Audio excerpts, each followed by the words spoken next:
doing drugs. Hello, everybody, and welcome back to another episode of the Nerd Soup Podcast. I am Beau Oliver, joined here today with Aaron, the Nerd Soup Monkey, and we are back to record our House of the Dragon preview podcast. We're dropping this a little bit early in the week because we've only got 6 days to go until the premiere of House of the Dragon, Sunday at 9 p.m.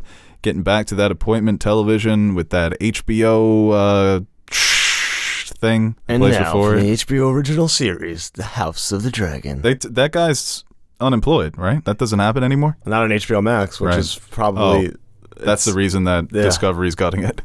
If you would have kept that guy... No, like, he really... You know, like a big game voice? Sure. Like you hear Marv Albert. Al Michaels on the call. You're like, oh, this is a big game. Mike Breen, yeah. Yeah, Mike Breen. That guy is a big show voice. And now for the HBO original series. That's sort of like when the Taco Bell dog passed away and their sales plummeted. Really? I don't know. Sounds real though, right? Yeah, you could convince me that the Taco Bell Chihuahua died. They were scrambling until they got the $5 big box, and that's what saved the franchise. The Taco Bell crash of 2003. I think we all remember where we were for that one. We definitely do. And of course, you can listen to the podcast on YouTube, iTunes, Apple Podcasts, not iTunes, Spotify, Google Podcasts, Amazon Music, and all the places for podcasts. Your mic. Oh, look at that. My mic has been tilted. It was leaning like a broke hip. Actually, this is going to be the final podcast uploaded to the Nerd Soup channel. Starting after this, we will move over to our podcast channel, which you can find on our homepage, the Nerd Soup Podcast. Go and subscribe. We're closing in on 2,000 subscribers. We actually just uploaded a fan question podcast from a few weeks back on that channel, so you can go and check that out. And do we have anything else to plug? Social media, at Nerd Soup, Beau Soup, Nerd Soup Monkey. Follow us everywhere and anywhere. I guess we should plug those. Our episode 1 review will be coming out next Monday. Yeah. So the following day, and then our spoiler discussion will be a bit later in the week, probably Wednesday. Both of those hopefully dropping in the afternoon. We're back. Right, yeah. Feels right. It does. It also feels like, I don't know, like they're trying to recapture lightning in the bottle. Maybe it will be a Better Call Saul situation, right? Where the prequel ends up possibly being better than the original. Could be. There's definitely a lot there to go off of. Yeah, I mean, well, we might as well just get right into it. Our House of the Dragon preview, first topic. So yeah, we already reviewed The Gray Man before this, not even recording.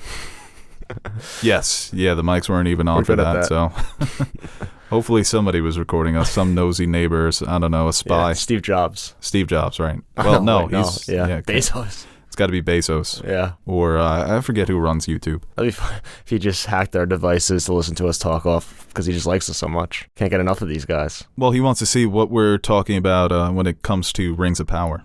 Oh, yeah. Yeah, these fucking nerds. They better be hyping up our show. I'm hoping we get some screeners for that in the next couple of weeks. We should. I was at the I was going on a walk the other day through the park, and Concerning Hobbits came on my playlist, and I got like emotional. It's just such a fun, such a wholesome song. Yeah, it is so good. I mean, the score for those first 3 movies by Howard Shore was pretty. I hope immaculate. They blend some of that. Even like something like Concerning Hobbits, when they go back and show some hobbits. Maybe not the whole the complete copy, but go off of it, riff off of it. I think fans always appreciate that when you get a little musical cue. They did that in The Force Awakens.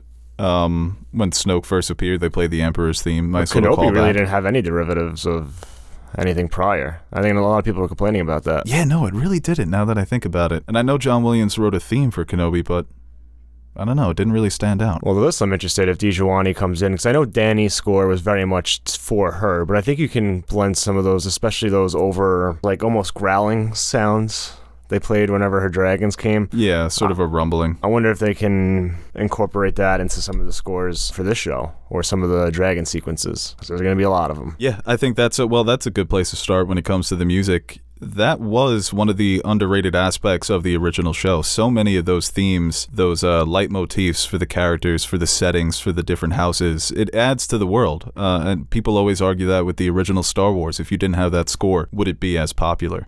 I don't think the music was as important to the success of Game of Thrones, but it was an important aspect. Yeah, and with this story being more contained to one setting, it's primarily going to be taking place in King's Landing and the surrounding kingdoms. Well, I think Dragonstone had a very unique sound to it, especially when Dany first arrived, so you can definitely find a way to incorporate that. I think there's a way you can actually play off of the same. As we know, it is a Targaryen civil war, so maybe you can split it and play with it that way, where it still sounds the same, but each little adjustments made to signify if it's the blacks or the greens and something like that. I think that would be fun. Yeah, there's potential to... So the first episode is called The Heirs of the Dragon. So I imagine this is going to be setting up all the Targaryens who are in ruling positions or in high positions of power, not necessarily a part of the royal court, but like you mentioned in Dragonstone or in Driftmark and these other areas where the Targaryens and the Valerians are set. And you can introduce some new themes for the different characters and then, like you said, tweak them as the story plays out, as some of these characters start to become a bit more corrupted or they make some controversial decisions.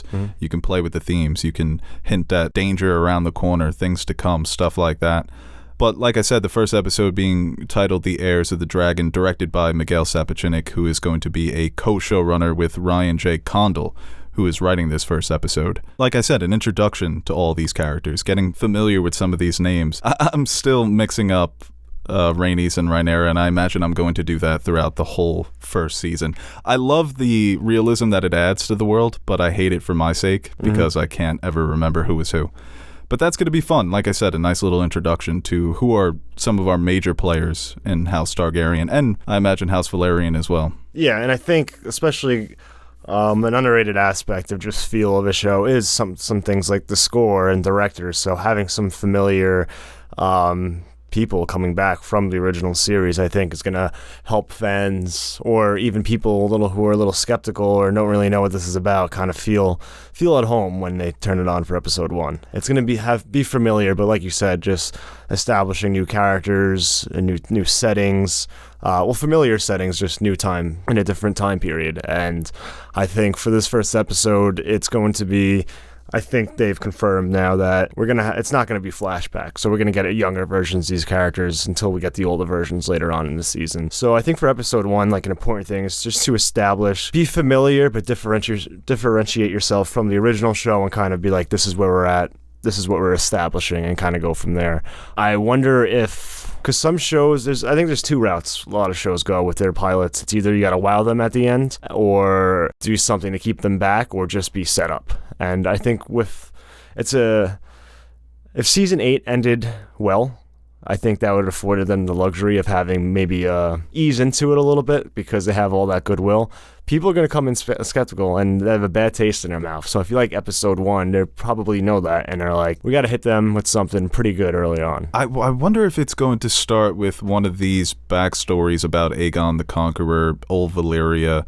You know, maybe King Viserys has a young Rhaenyra on his knee telling him the history, and we get sort of like an animated opening to even give the audience that much information. I think a lot of fans are still familiar with Aegon the Conqueror, but it'd be nice to get some of that backstory to show how the Targaryens ended up in the Seven Kingdoms. Well, here's the thing. I mean, the novella obviously picks up when these characters are older, and let's just say the future timeline from... obviously the younger characters, and that's the Dance of Dragons, right? That's the big stuff. So I wonder what they can establish early on in this time period for it to be, I don't know, something for the fans to sink their teeth into. I think a lot of it could be the Targaryen lore. Like if they do start, they are going to start with some of these characters, the younger versions of these characters. So them bonding with their dragons, how they become dragon riders. Just don't hide them whatsoever. I don't think they will. I think in this first episode, we will see multiple dragons. I think there's a shot of a young Rhaenyra on a dragon too. Yeah, I think those moments can be the ones that really bring people in. Like, oh, okay, these people they're still the Targaryens like Daenerys and like Viserys, but they're like superheroes. They have this immense power. There's a different aura about them. This is the Targaryens in their prime. So I think that's how you can hook a lot of people, is just giving all of that backstory, giving us some more information about the lore of House Targaryen. And I'm not going to get too far. We're so close to it now, it's not even worth talking about what we know of the story, because I think a lot of people might be shying away from that, just trying to want to experience it fresh. But also, we do know that, like, just from the trailers, Succession is it's gonna be a hot topic at the Red Keep. So, like, I think the political intrigue is going to be there right away, because we've already seen it with Daemon and with Viserys and Rhaenyra and that kind of dynamic there. So I think you can establish those and kind of play off of kind of a lot of the intrigue from the original series of who's going to sit the throne, yada, yada, yada, but make it a little bit more personal. It's not like this huge question. It's kind of all out there, but, just how that affects certain people and just the scheming that induces. It's not going to be Game of Thrones where it's like, oh, I want, Rob to sit the throne, or Daenerys, or then you have Tywin over here, then you have the Tyrells and everything. It's very much interconnected and all closed in. Right, and when you have a prequel that's leading up to an inevitable confrontation because we've already seen it, or we know that it's going to happen based on, like you mentioned, the novella, you have to make sure that you have you don't need a central character, but I think one of the things that hurt the Star Wars prequels is that you never knew who was the main character. Was it Obi-Wan? Was it Anakin? Was it Qui-Gon? It kind of shifted too many different perspectives, and you don't have that one perspective that brings it all together. And I think eventually they're going to have to shift between who's the main character, and Game of Thrones obviously did that, but that was a globe-trotting story. Here, with it being more contained, I think you need to start out really fleshing out King Viserys and establishing what he's going through. He's inheriting a kingdom that's basically in its golden era. There was peacetime under Jaehaerys. There was a lot of development, a lot of people improving their lives. So now he has the responsibility to continue that, although the seeds of war have already been planted for years and years and years leading up to his reign. So I think you need to really focus in on him and capture that, the way that he's being pulled from all these different sides, where he has advisors telling him one thing, he has family telling him another, and apparently he's written as a decent man. He's not one of these Targaryens who rules like a complete psychopath. So I think, you really need to capture the struggle of his character, and also his daughter is going to be a very important character, and I imagine she is going to be propped up as the main perspective that audiences should care about. I think early on you'll definitely see a focus more on Rhaenyra and Alicent and their relationship. Right, yes, them as well, as young kids, obviously, with them starting. I think those are probably your two most important characters going into this, so I think building that backstory, building that relationship is going to be the most effective thing they can do going forward. And I think they're going to do a great job with that, especially being able to kind of spread the story out a little in the way they're attacking it. I don't think, obviously, going into the show, I'm sure they wanted to think of clever ways they can extend this period of time. Otherwise, it could be just a season or two. But starting back, I think, and really establishing that relationship and these characters, I think is a good way for them to go about it, where they're not spreading it out just for the sake of elongating this conflict. I think. And like you said, the novella starts at the Dance of Dragons. So I think there are different, there's a lot of things that are left ambiguous. Certain character decisions, certain characters who die prematurely, and there's no kind of resolution. So I think that there's an opportunity to get into, some of the backstory here, some of the things that were happening in the shadows, some of the questions that George never answered in his books or in his novellas. And you can really develop some story here. I think you obviously don't want to go 5, 6, 7 seasons. You don't want to stretch it out that much. But this should be great development for the confrontation that is coming. And I would guess season 2 and into season 3, depending on how long they want to stretch. It really could be like a 2-season show, if you think about it. And it's hard, too, to talk about, even just things about, what Alicent does, how she comes into play. I think, to us, because I think we've known the story for so long, and just be like, oh, it's a known thing, but it's also if people have no idea, saying something like Alicent does this, or becomes this, or marries this person, or does, I feel like those are all spoilers, right? So it's at this point, we're so close to it that Rhaenyra, it is. Or even things with Aegon, there's just so many different things that it's hard to kind of toe that line. You look at a character like Rhaenys and her husband Corlys Velaryon. Mm-hmm.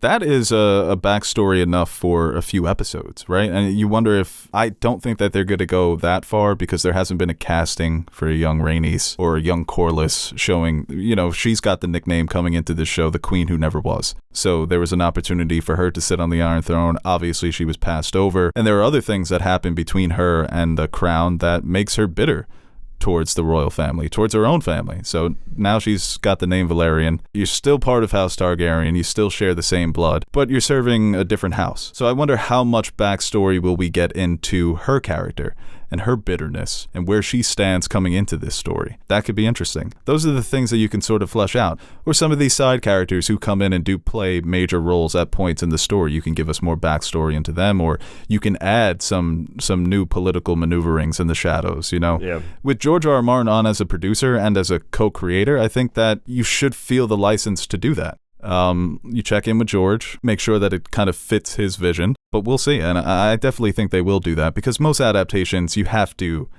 always have to change things around. I'm most excited too. You just mentioned, I think the Valyrians are going to be, because it is a newer house for people.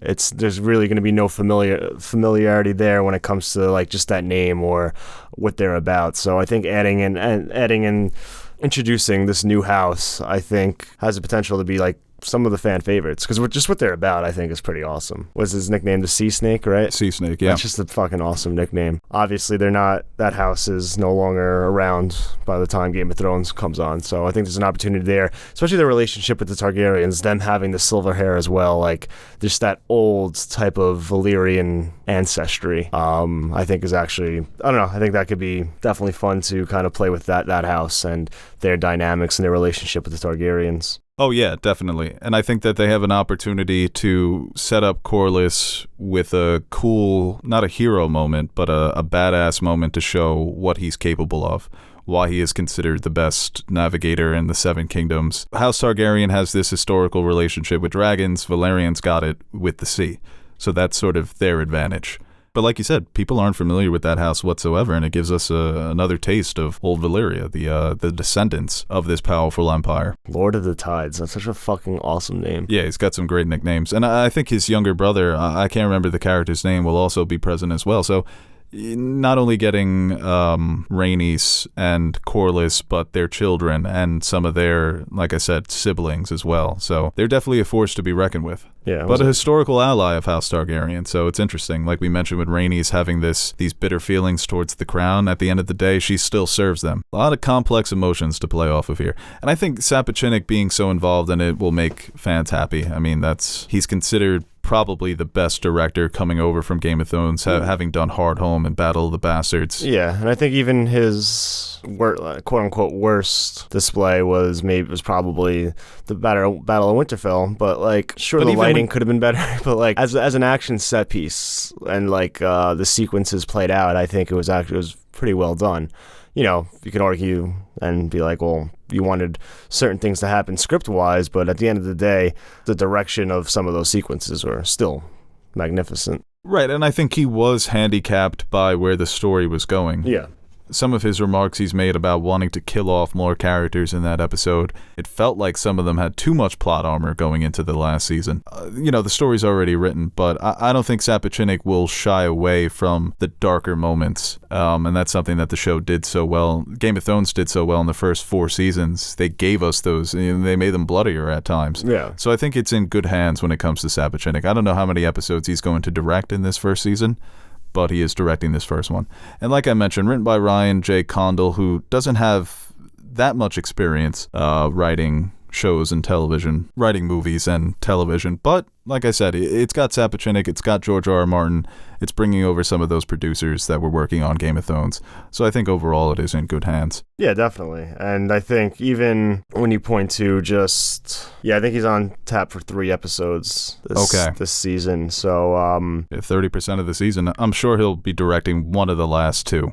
Yeah. If it's not the penultimate, it'll probably be the finale. I wonder if they do take that same kind of approach when it comes to the way they structure their seasons. Episode 9 being the big one, and 10 kind of being the aftermath leading into the next. Even though I think this would be a good story to do it for. Yeah, and I think they stopped doing that. They didn't stop doing it, but I feel like they kind of, like season 6, 7, and 8, it really didn't feel like they had that, especially season 6, so they had back-to-back basically season finale worth moments, and then obviously with the shorter seasons with 7 and 8, but I wonder if they kind of return to that kind of outline when it comes to it. And yeah, look, like obviously he's a great director when it comes to the big moments, but a lot of those episodes and moments too are a bit smaller, and he was able to really direct those as well as too. So I think he's very well rounded when it comes to that, and obviously he knows how to direct this world and how to show that on screen. So I think having him is a huge plus. Like you said, Condell, what did he do? Colony? That was one of his other credits. Yeah. I think he did a rock movie. So, some of them aren't great credits, but yeah. that's I mean, we've seen it time and time again. A lot of these writers, directors, you do the work that you're given. Yeah. And now it looks like he'll have an opportunity to work on something that will be good. Yeah, with somebody who knows it and a budget that can afford to pretty much do whatever your vision is. And looking at that budget come to life in the trailer, most people were very satisfied with the overall look. The original series, those first 4 seasons, even though they didn't have a budget this size, they still looked so good. Mm-hmm. And I think that's because they allowed their universe to be a bit messy, a bit muddy. There was also such great attention to detail when it came to the costumes and the sigils and all that stuff. But the realism, you felt like you were being invited into a world. Where in season 7 and season 8, you feel more like a spectator. You're not being invited in, you're kind of just watching it from the outside.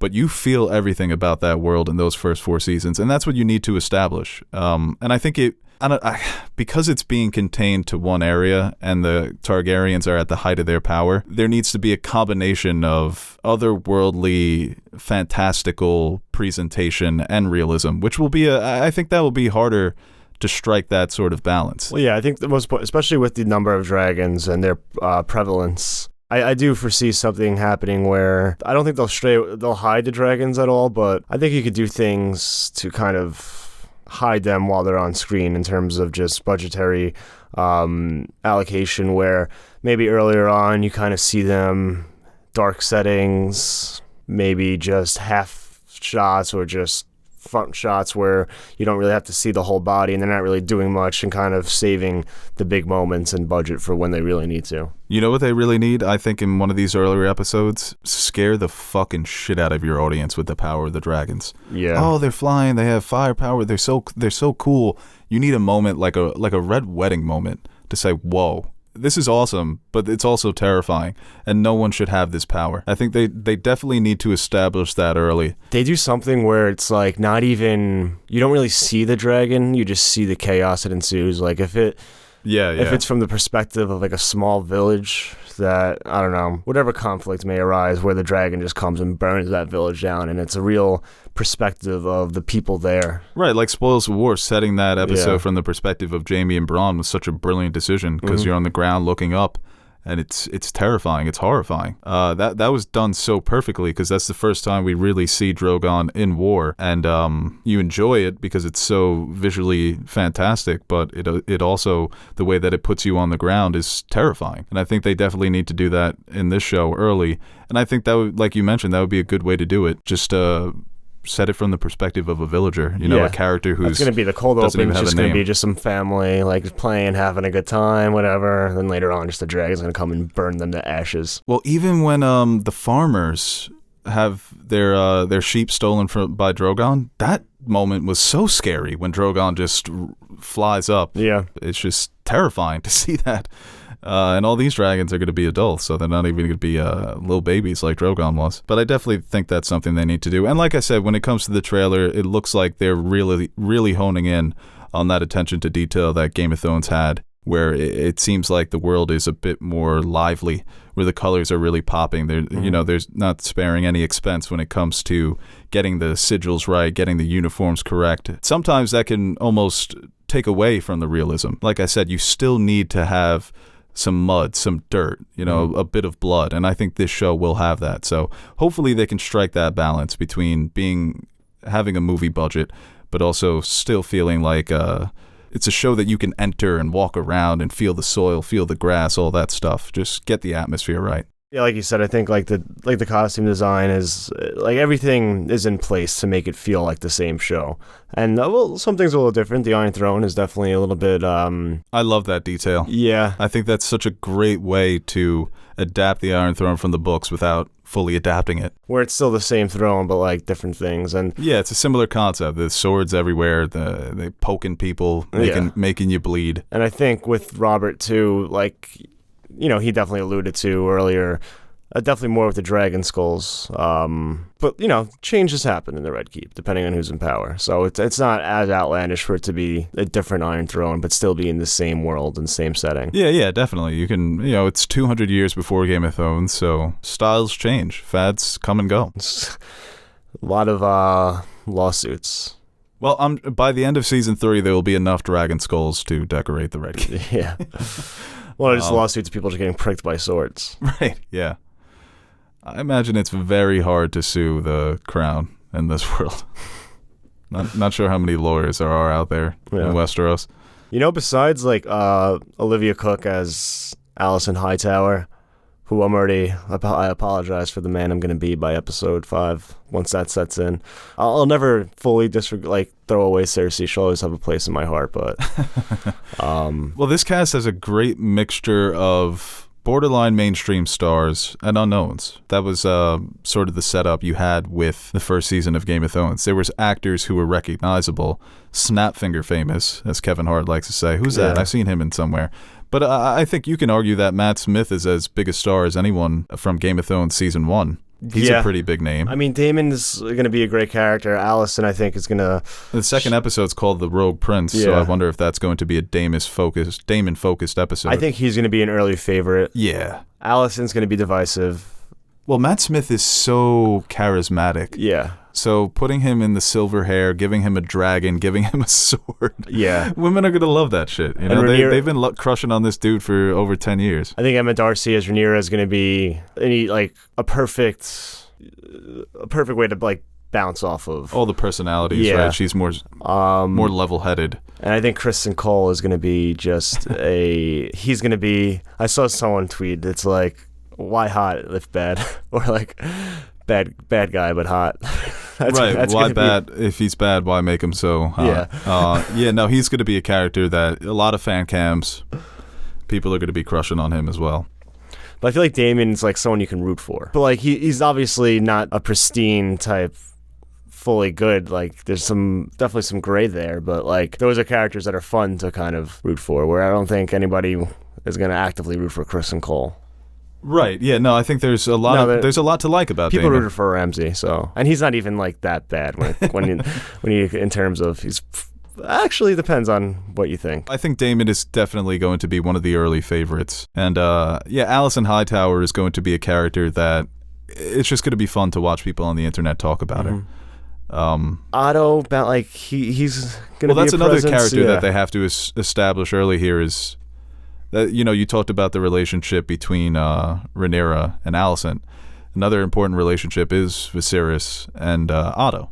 How does he become the Hand of the King? We know how powerful that position is, but you just going based on the description of the show, they describe Otto as a natural adversary of Prince Daemon. So that's going to be a fun rivalry as well, where you have the relationship between Hand and King, and then there's a brother out there who hates the Hand of the King. We've seen it's similar with the dynamic between Robert, Ned, and all the other people who hated Ned, who were basically related to Robert. I guess the big name would be Cersei. But even the Baratheon brothers, they respected Ned, but they didn't necessarily like him because Robert viewed Ned as his true brother. So that's always an interesting dynamic when you have the family friend versus the actual family member. What's the fucking actor's name who's playing Otto? Well, it's weird because they did say, I'm looking at the IMDb, both young and old versions are slated for 10 episodes. Is it confirmed that it's not going to go back and forth? That's what I heard. But they could play around with it. But hey, man, if that's done well, I love stories with the non-linear narrative where it can jump around and you find ways to develop your characters by going back in time, showing the rift. That's what I thought, and I would have preferred. But I think you could do it either way. It just depends if it's all structured properly.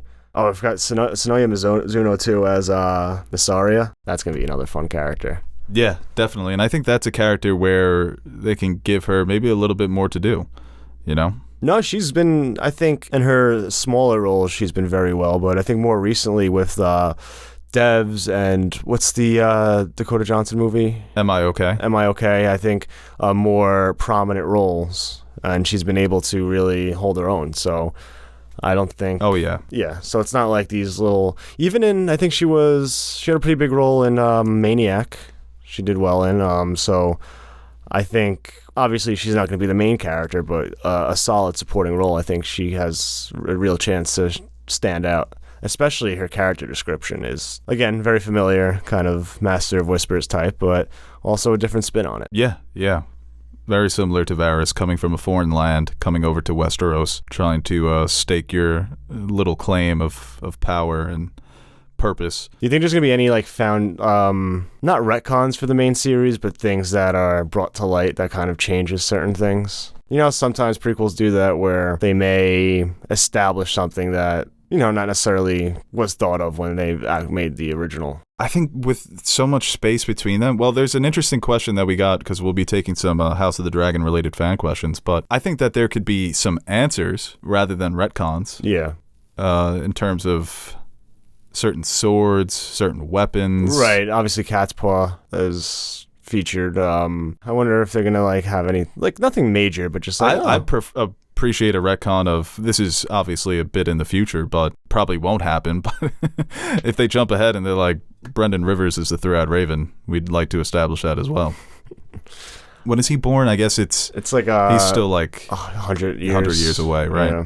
Those would be the retcons I would like. But maybe there's not there's not a lot of easy fixes when it comes to what people didn't like about that original series, because it just comes down to the ending. You just think not there'll enough be time. any whatsoever, maybe a passing comment about the others, or just, but more in like a fairy tale way where it's like not even a real possibility to them. But no, definitely. Any other connection in terms of like maybe White Walkers or, you know what I think we'll hear? We'll Three-Eyed hear Raven things, or like others take you. What's the saying that they always say? Yeah. It's like the religious phrase.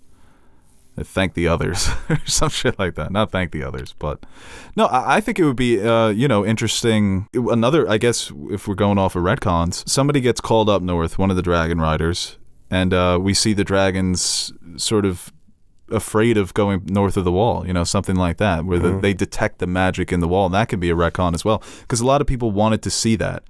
When Daenerys went north, maybe Drogon hesitates or Rhaegal hesitates to cross the wall because he can kind of sense what's going on over there. I wouldn't mind those sort of retcons, but at the end of the day, I wonder if they make the relationships too with the dragons. Obviously, it's not a warg dynamic.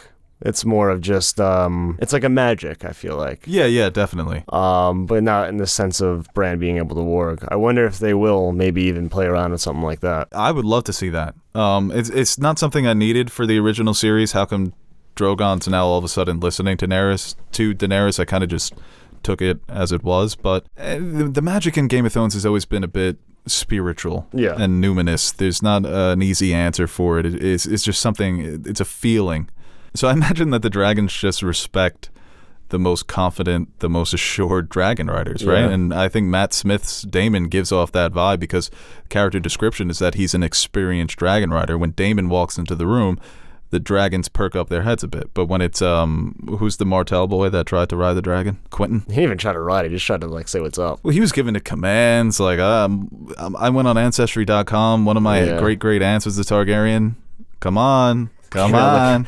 You're not looking like a piece of burnt bacon. Yeah, just fucking crumbles into ashes. But yeah, I definitely think we'll see more, like I always joke, the Avatar scene where you have to match the tails. I think we'll get some of those moments between some of these young Targs, depending on how long they're going to focus on it. Well, their even first the dangers, time. someone who is not built that way, trying to ride a dragon, just getting fucking annihilated. I think there's a little story, I forget who it is, there's a story, it's like a small part. It's about like a commoner who tries to, but has a bond with a dragon, and it's kind of like, well, do they have the DNA, or is it something else? Like, what is it? And even keep that a little secretive. Yeah, definitely. You don't have to explain it to the last detail that the Targaryen metachlorians bond to the dragon. What if they just combined like Avatar, Harry Potter, and Star Wars? It's like the metachlorians from the Targaryen hair, when attached to the dragons, the dragon chooses its rider. And the dragon has to also choose the rider. Yeah. Right. And they're all voiced by Benedict Cumberbatch, doing different types of voices. I'm sure he could pull that off. But like you said, pull back the curtains a little bit. Don't give us all the answers, but hint towards these relationships that they have with the Targaryens, this sort of special bond that they've been developing over the course of I want to see like centuries. Like a cocky Targaryen, like just trying to fuck a dragon. Think anyone think that's ever happened? Why would you want to see that? Not the action itself, but like just be like, oh, just see what would happen, and the dragon just like It's animal abuse. No, but the dragon burns it before. Okay. The dragon's not getting banged. But just the cockiness of a Targaryen thinking he could, and then the dragon just burns his dick off. I'm sure there was a Targaryen who tried it. Aryan tried to drink wildfire. Yeah, that's a funny one, thinking that he was going to become a dragon. I'm telling you, these Targaryens are fucking sickos. Yeah. There's definitely a Targaryen out there that's like, I can bang a dragon and have a dragon baby. You know who gives off those vibes? Viserys from season 1.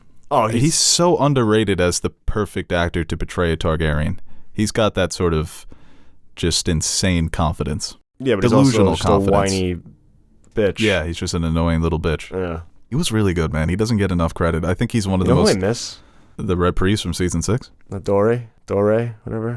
Yeah, I miss her too. She's still in that safe, huh? Didn't she get locked up? Yeah, she's doing time.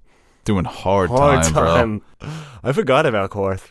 That's crazy. A lot of people do. A lot of people don't like it. That always bothers me, man. Buried alive or locked in a vault with no food, water. It's the worst way to go, don't you think? Just starve to death. Just to wrap this up before we get to the fan questions, but it's a cliche sort of thing to say, but it comes down to the writing, and that's obvious.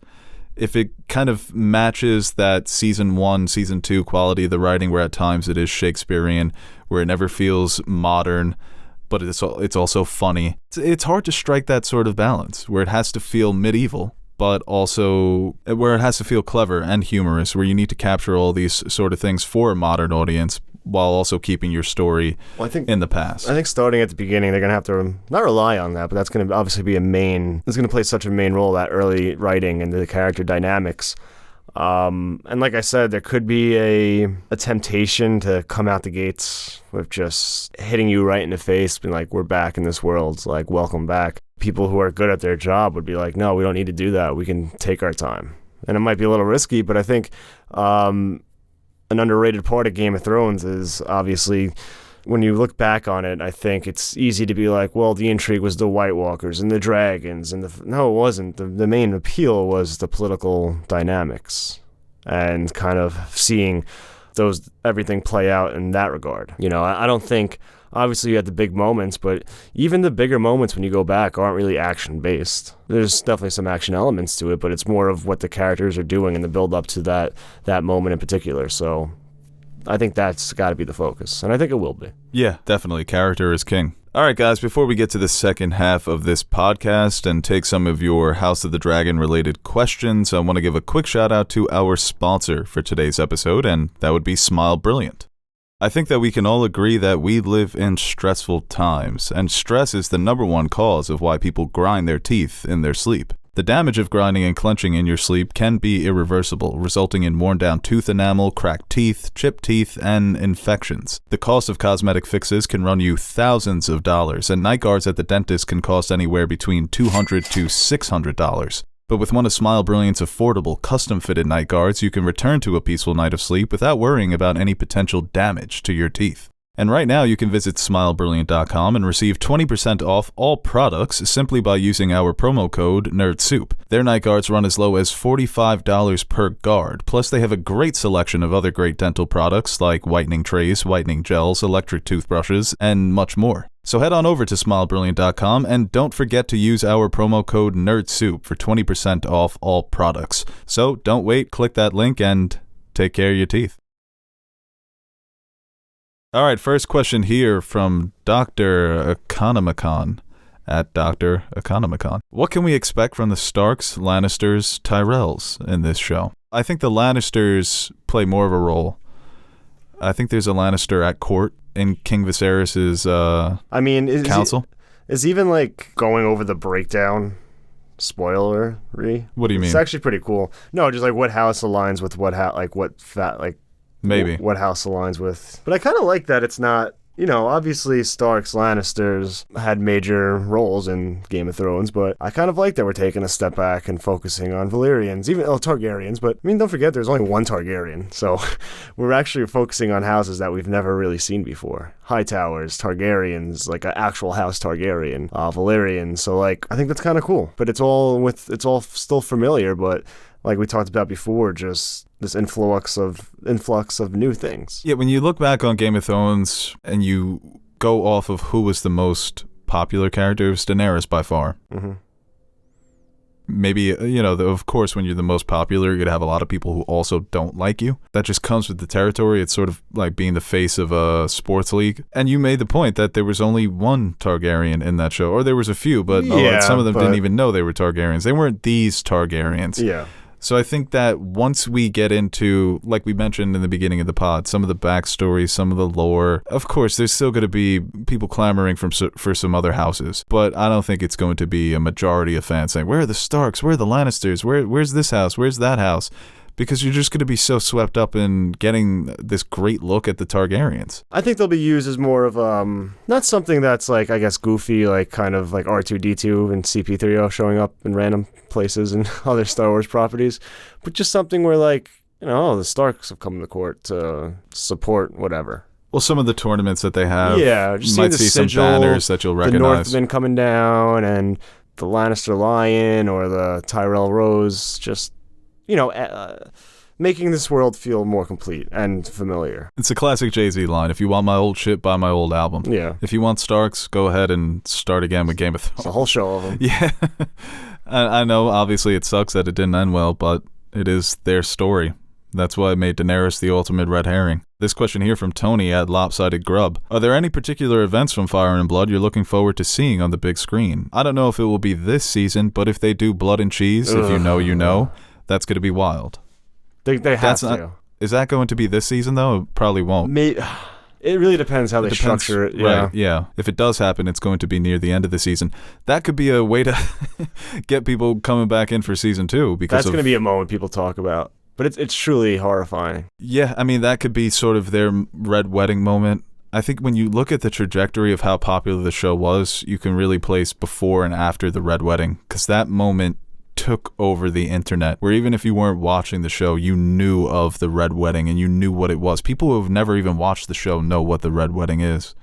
But yeah, maybe that could be their moment. And there's going to be plenty of moments where characters die brutally, but that seems to be the one that book readers are really hoping is adapted to live action. Dude, just thinking about it, like, I don't really talk about it, like, I don't want to try to keep it as less spoilery as possible, but like, this is a grueling fucking conflict.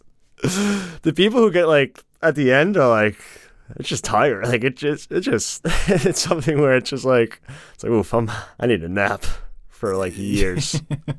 The dust settles and you're just like, what the? Yeah. That was weird. Well, I'm interested in seeing not necessarily things that were in the book, but things that aren't in the book. Like I mentioned, things that are left ambiguous if they get into some of that backstory there of what really happened. Some of these characters. It's because there's a lot of speculation on who did what and who did this, but I think they can just show that. And I think because it's not as detailed as, let's say, a Game of Thrones book, where you can point to super in-depth descriptions and character actions and lines and dialogue and inner thoughts to be like, well, no, this isn't Sansa. And like, well, look at this chapter where she had all these thoughts and things and all this and that. There's definitely a lot of freedom when it comes to how they create these characters. Right. Yeah, and at times D&D took some of that creative freedom as well when it came to portraying some of those characters. So there's a lot of potential here to beef up some of these characters and add some of your own flavor to it. This question here from Jack Asbury, how much input do you think George R. R. Martin had? I think he definitely had a decent amount when it comes to he's on call. Right, on call, but he is a credited co-creator, a credited producer. I imagine that he was way more involved in the development of the series and planning it out. I think George likes a great advisor. He likes this shit more than the main storyline, I think. I think he has more fun with It's Targaryen hard to dispute that yeah. at this point. He basically put the Winds of Winter on the back burner for a fucking historical record of House Targaryen. Not even the full record, just half. Even when you hear him talk, I don't. Yeah, he fucking loves this family. He doesn't talk like, oh, and Storm of Swords and the dynamics between the Starks. He just loves fucking Targaryen lore. He does. He made his own history up and like loves it. Right, so I think that because of that, you can assume that, yeah, he had a lot of input. Because it seems to be rattling around in his brain a lot. The lore of the Targaryens. Like, they're stuck on something like, hey, George, we're writing the scene where Alicent and Rhaenyra do something. Yeah. Like, that's how it goes, yeah. What would you see? Like, how would this interaction unfold? Or, like, what decision would each of them make? Or what input would they have? Or if we want to do this event, how would that align? Or, you were pretty vague with this. What happened? Or what's the full story here? And he probably just makes something up. No, definitely. And I think but I also think he's in those writers' rooms. Yeah. Depending on, he can travel. Obviously, he travels a lot. So I think he was in the room for a lot of stuff. And I imagine he wasn't always on set. But if you go back to the role he had on those first 4 seasons, he was very involved. He wrote an episode a season. I'm sure he was in plenty of those writers' rooms. He was on set with D&D, and they said in the later seasons, well, he just came out and said it. They stopped calling him. Oh. Yeah, it's fucked up. So I imagine that he has way more input in this first season than he did in the original season of Game of Thrones. And he didn't really need it because it was such a faithful adaptation of that first book. Mm-hmm. So I imagine he was just very pleased with it. So having him on call or having him actually in the room is a benefit. And I think it will definitely show. George, how did this character get this scar? I don't know. You try to fuck a dragon. Man, you're really pushing that. George, it's canon now. He is a little freak. Yeah. This question here from Samir Golconda, at Samir Golconda. From the trailers and minimal footage, what are your thoughts so far on the visual aesthetic compared to Game of Thrones? I think it obviously there's more budget, so it looks better, but I think it's definitely captured that initial visual aesthetic of the first series. Yeah. And like I said, I think as the show progressed, it definitely the aesthetics definitely changed. For worse, you can argue. Yeah. Even when it got that bigger budget, even season 6, there are some moments that are obviously visually stunning, but it feels a bit too glossy, a bit too clean, like they didn't run it through the mud. And I keep bringing up the mud, but that's so important. Even if there's almost a graininess earlier on, and then it gets super clear. The grading is like, I think around season 3 or season 4 that started to really take hold. But man, the cinematography in those earlier seasons was so good. Season 3 and season 4, you can have the biggest budget in the world, you can have all these practical sets, but it's going to come down to, like I said, if it feels real, and the cinematography, how well is it shot, if it's going to be shot of equal value to those first 4 seasons of Game of Thrones. But I think based on everything we've seen, I'm optimistic. I'm way more optimistic about the visual style of this than I am the Rings of Power. Do you think there's a laziness that happens when you get abundant definitely resources? I definitely think so. I think that's a problem in Hollywood with blockbuster filmmaking, where you look at some of these old films that were shot in black and white, and they didn't have those resources, and the cinematography is just, it blows away some of these modern films that are in 4K, and they're shot on IMAX cameras, and it's just, well, what I'm watching on screen still looks like shit. It's not visually interesting. Can you make your show interesting? I think the lack of resources, it's like you closer attention to detail, making sure the shadows. When you have like a 4K camera, crystal clear and FX at your disposal, I don't think you're really caring about like the way the light hits off of certain things. Right, and I think that sometimes gets lost, when you're not playing with lighting, when you're not playing with exposure, when you're not experimenting. I think you do get a little bit lazy. But I think that they'll be able to find that perfect balance because it's season 1, so you want to make a splash, you want to make sure that everything looks up to snuff. Yeah. So I think based on everything we've seen, I'm optimistic. This question here from Shane Shifty at Shifting Shane. Do you guys feel confident HBO has learned their lesson when it comes to rushing things and not keeping George R.R. Martin involved? I don't know if whether or not they learn that lesson is going to impact this show, because you don't need to rush it, because it's not going to be as long. It's not going to be a show where, well, I mean, my thoughts are on the internet, so maybe this will come back to bite me, as my previous thoughts on Game of Thrones Season 8 will. I don't think there's a possibility where this ever feels rushed. No, I don't think that's going to be the thing that does it in. If it's going to be a bad show, it's not because they rushed it, it's just because it's just not very good. but I don't think that's going to be a problem like it was so evidently in Season 7 and Season 8. I don't think you ever get to a point where it's House of the Dragon's been out for 4 seasons. We need to shorten Season 5 and just wrap this thing up. I'd be surprised if it even gets that far. Yeah, unless like the Snow sequel comes out and they're trying to transition over to that as quickly as possible. But also, which could potentially happen. But this is arguably a show you can do in 1 season. So like, we're off the bat. Yeah, I think it's actually the reverse. The worry should be, are they stretching it out too far? It's not rushing it. Well, yeah, just back to like Lord of the Rings, like what they did with The Hobbit, taking 1 novel and making it 3 movies. Right. This question here from Alex at Alex Chavez. Do you think the opening of the show can be on par with the original Game of Thrones opening? Still one of my favorite openings of all time. I never skip it. Although now that we're doing the Season 6 revisited rewatch, I do skip it these days. Yeah. But back in the day when Game of Thrones was on air, I never skipped it. It's going to be tough, man. HBO's got so many great iconic openings, so many iconic songs or original music from the composers. So I hope it's in the same vein of the animation drifting around, but I guess we're all familiar with that at this point, right? Just King's Landing. Just King's Landing. To Dragonstone. No, maybe, I guess instead of the maps, maybe it can be just houses. Dragon stuff. Yeah. Yeah. You know, it'd be a great opening, sort of like if they took us through the history of the house. Yeah. It started with Aegon, cool. You know, or the Doom, and then Aegon's conquering, and then them establishing their dynasty. The what? Like cave paintings. I don't know. They're not cave. That'll be something that people are going to keep an eye on that, man. They're going to be anticipating the opening. Does it match that original dun dun dun dun dun? That's going to be a big thing too. What's the theme, right? And you can't go into it like, oh, we need to create another iconic theme. You need to create the best theme for the show. The dun dun. Star Wars keeps Star Wars. Marvel has a dun dun. Dun, dun, dun, dun, dun, dun. That is true. Yeah, Dun, they dun, should dun, just dun, dun, dun. it could just be the Song of Ice and Fire theme. Right. Yeah. Da, da, da, da. Keep it. Imagine going to a Star Wars movie and saying dun, dun, dun, dun, dun, dun, dun, dun. But it's not that. You'd be like, whoa, this is Rogue One. You really did the end of A New Hope. You did the medal ceremony. You go to Star Wars is different. I don't think have they ever used that music in another Star Wars movie? I wonder if, like, we talked about with themes before, though. I mean, DiGiovanni's just the best, so I'm sure he has something cooking. I'm sure he has fun with this. But, like, little cues, like maybe the Winterfell theme when House Stark is at the tournament, or maybe a little Reigns of Castamere. Actually, no, it wouldn't really be. That wouldn't exist yet. No. So no, it would not. That's contemporary. Yeah. I don't know, some other jingle for the Lannisters. This question here from Lottie Lord at Fid Oaf Baby.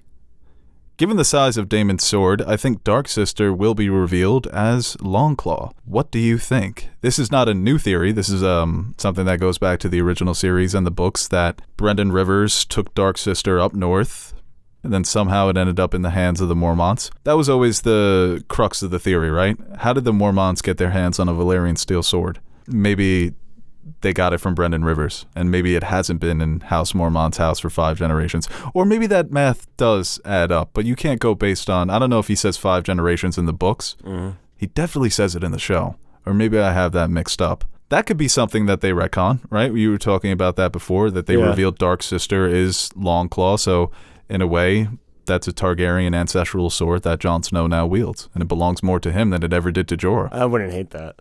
That's always been a fun theory. I like swords, even fake swords. Well, the genius like of George is such a cool sword. Yeah, cool name. There's just so many great little elements of his stories that add so much life to them. It's the obsession that we get with these ancestral swords. Yeah, where you can build a theory on, like ice, how it's just not practical to use. It's just absurdly big. Yeah. Well, that's why it's so. That scene of Tywin melting those down into 2 swords is so fucking gangster. Yeah. I miss Big Daddy T. With the wolf pelt. Ugh. Yeah, so fucking, what a cold opening. Yeah, but yeah, that'd be a cool theory. I don't know, but once again, Brendan Rivers is a long ways away. Hey, maybe, House of the Dragon does go into, we keep saying it's going to be a 3-season show, but what if it's sort of like an anthology? By season 4, they jump ahead. Always, assumed. Yeah, let's do the Blackfire Rebellions. Why not? But if they want to do a Dunk and Egg series, that's where it gets a little tricky. If this is super, super popular, and it becomes a big name, House of the Dragon, just as big as Game of Thrones, I think they will incorporate a Dunkin' Egg into like a season 4 or a season 5. Yeah, they definitely do an anthology, because like House of the Dragon just could be overarching. Fire and Blood very much spans so many different eras. So, and I think that the Blackfyre Rebellions furthers the overall theme of the destruction of House Targaryen in a way, even though it doesn't involve dragons. Yeah. But still, it shows their weakness and shows how they became even more split. Well, it's such a thing that, like, you can obviously do it on its own and it'd be cool, but imagine they just introduce Aegon and confirmed he was a Blackfyre, had that familiarity, and go back and be like, oh, well, these are actually what started the Blackfyre Rebellions. Yeah, I mean, well, you're talking about young Griff? Yeah. Yeah. What a retcon that would be, right? They just kept coming back. Those Blackfyres, they're very resilient. They're annoying. It's like, oh, we're rebelling again. Okay. This question here from Wannabe Plant Mom. Should I go in blind or read the book first? Blind, then read. Yeah, I think at this point, if you haven't read it, definitely don't read it now. Just go in blind. Because Fire and Blood it's a big book, and there's a lot of other stories there. So that's a whole experience of itself, where you start with Aegon's conquest, and then you get to the Dance of the Dragons. So that it's a totally different experience. At this point, I would say, yeah, just go in blind. This question here from Kobe Saunders. You guys think House of the Dragon will ever get out of Game of Thrones' shadow?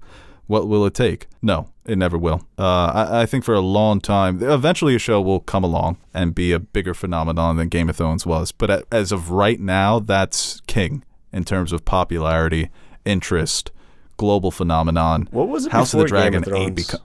Lost? Even The Sopranos when it comes to ratings. And I think eventually a show will come out, like I said, knock off Game of Thrones, but it's going to be tough, man, and it might not be for another decade or so. Yeah. Maybe even going past that. I just don't think that there's enough here to surpass Game of Thrones. I don't think the intrigue will ever be as high. No, it never will, man, because there was, like you said, there was just so much mystery as to how the show was going to end. In a way, him not finishing the books really benefited the series at a time. And I think it could be just as popular, but it's not going to be the same popularity in terms of like... So he's got hands, but he can't catch. Yeah. It's like, I think it's going to have a lot of fans coming back, maybe some new fans who miss Game of Thrones and are like, well, I'm not going to miss this one. You know, I want to be in on it this time. But like, we're going to go and watch and be entertained, and it's going to be good, but it's not going to have that same discussion and theorizing and what do we think is going to happen here, what's going here. I think it's going to be more of a straightforward experience, which is fine. So no, I think it's going to be immensely popular, but we'll see how far they can take that. Because a show like this, with the name, with it being attached to Game of Thrones, I could see it being really popular off the bat and sort of fizzling out, having to recapture that audience. But we'll see how it all plays out. This question here from Cody Stereo. Where do you think Season 1 of House of the Dragon will place in your seasonal rankings? I'm hoping it's better than 5, 7, and 8. At the very least, if it's above those seasons, we're in business. If it can sort of if it can match the quality of 3 and 4, it's going to be one of the best opening seasons of television ever. And HBO has a track record of their first seasons being incredible. But I hope it's in between the 1 and 2 range. Yeah, that's fine. That would be great. But at the very least, above 7, 8, and 5. If it's like season 7 quality, I don't think anyone's going to be upset. Ooh. Do not come out with the season 1, season 7 quality for this new show. People will be upset. If there's an episode, people like season. Remember, we got yelled at for not liking one of the episodes in season 7. Right, but it was way more divisive than 6, without a doubt. Yeah. Beyond the Wall is considered, I think, in hindsight, one of their worst episodes. The finale, there was so much foreshadowing that they threw out the window with season 8. So it's like, what are we even doing with that finale? Even though it was a solid episode. You get the Spoils of War, right? That's sick. If we get like a Spoils of War in this season, maybe 2, right? You got the dragons. This question here from Tate Valley. Who is the most Balish-esque potential character in House of the Dragon? Everybody loves to hate Lord Baelish. I think it's Alicent. Maybe that blend of Cersei, Littlefinger. So at the end of the day, there are a lot of characters like Littlefinger, but just none of that really as good. Yeah, I mean, Littlefinger, it was the look of the character, the way that Aidan Gillen played him, always had that smirk on his face, always looked like he like he knew the punchline to a joke that nobody else could get.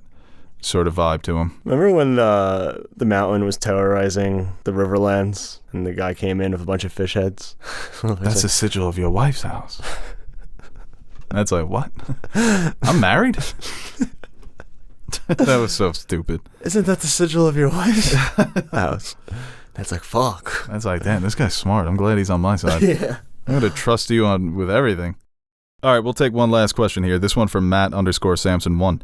Do you think a strong first season would get rid of the bad taste that season 8 left? I think a strong, good episode. Yes, it's so people are fickle. Yeah. If you come out with a banger first episode, everyone's going to be right back on board, or most people. Not to say they're still not going to be upset over the ending, but I think they'll be like, okay, I'm onto this now. Yeah, people are always going to be upset. You're never going to be able to, in terms of change people's perception. But with the bad taste, without a doubt, you can just feel like, because as of right now, Game of Thrones sucks based on the last content that we received. So if this comes out and it's great, that first episode, Game of Thrones is great again. Mm-hmm. So yeah, that would definitely go a long way. Game of Thrones great again. You can't make a hat. Yeah, we'll scrap that. Yeah. For other reasons, just. Oh yeah, I forgot about that. Yeah. No, I definitely think that fans they'll warm up to this very quickly if the quality is there. Like I said, they're very fickle. People's minds can change instantly if you show them something great. All right, guys, that does it for this podcast.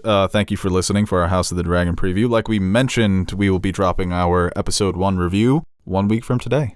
So get ready for that, baby. Yeah. Getting back into this world. Pretty neat. Pretty cool. All right, for Aaron the Nerd Suit Monkey, I am Beau Oliver signing off. It's like, share, subscribe. It's crazy. In a week, we're just going back to what it was all about. I know, that's what I just said. Back to the basics. Yeah, back to that would be Westworld. People forget that. Well, people still are asking us to review season 4. I hear it's good. I've heard it's good. I'm not doing it though. Sorry. I feel so relieved not having to review that show. That was a pain. It's such a pain. Yeah, and I'm already hearing rumblings that the finale has so many things to wrap up that it's going to be a mess. Just based on my sources. Hacks Dogma. It's doing good work with reviewing Westworld Season 4, but not us. So, all right, guys, that does it for this podcast. We'll see you next week. Oh, and remember, last podcast going up on the main channel. So if you want to hear these on YouTube, subscribe to the Nerd Soup Podcast channel. Or iTunes, SoundCloud. Apple Podcasts. Spotify. Am I missing one? Damn. Are we doing the comments good points in that video. Comment. Hey guys, Aaron and Nerd Suit Black or Monkey here. green. Before we end this video, I want to give a quick shout out to our Patreon That's good. supporters. What can I say about you guys that I haven't already said about myself? You are the most important part of the channel and the main reason we keep going strong. Like Beau says, you keep the lights on in the fridge so the fridge is full. Or something like that. So, from everyone here at Nerd Soup, I'd like to thank you guys for your continued support. If you're interested in joining the ranks of our patron supporters, head over to patreon.com/nerdsoup and check out the rewards we offer to our patrons. We recently dropped some new stickers for you guys to check out, or you could choose a tier that will allow you to select a movie, show, or video game for us to review. We've got a full slate of fan-suggested reviews coming your way, and we're really excited about the chance to review some of those movies and shows. We've also got t-shirts, mugs, behind-the-scenes videos showing how we bring our videos to life. And once again, thank you to all our Patreon pledgers who have been supporting us throughout the years. Without you, we wouldn't be able to convert all your pledges into cryptocurrency, so thank you from my future self for making us rich.